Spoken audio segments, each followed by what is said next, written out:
कदाचित् कालिन्दी तट विपिन संगीत करवो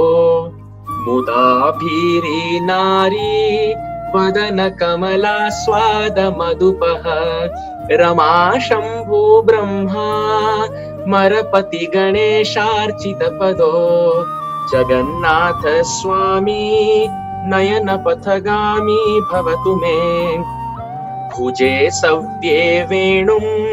शिरसि शिखिपिच्छं कटितटे दुकूलं नेत्रान्ते सहचरकटाक्षं विदधते सदा श्रीमद्वृन्दा वनवसति लीला परिचयो जगन्नाथ स्वामी नयन पथगामी भवतु मे महाम्भोधेस्तीरे कनकरुचिरे नीलशिखरे वसन् प्रासादान्तः सहज बलभद्रेण बलिना सुभद्रा मध्यस्थः सकल सुरसेवावसरदो जगन्नाथ स्वामी नयन पथगामी भवतु मे कृपा पारावारः सजल जलद श्रेणी रुचिरो रमावाणी रामः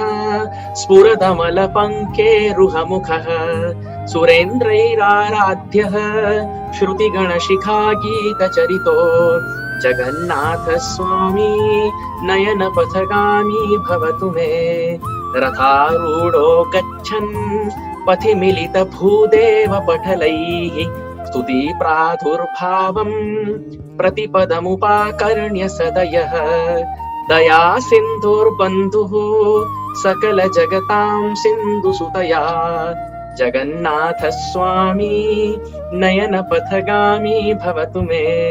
परब्रह्मा पीडः कुवलयदलोत्फुल्ल नयनो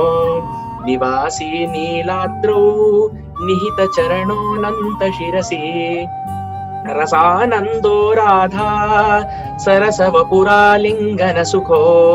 जगन्नाथ स्वामी नयन पथगामी भवतु मे न वै याचे राज्यं न च कनकमाणिक्य विभवम् न याचेऽहं रम्यां सकल जनकाम्यां वरवधुं सदा काले काले प्रमथपतिना गीतचरितो जगन्नाथ स्वामी नयन पथगामी भवतु मे हरत्वं संसारं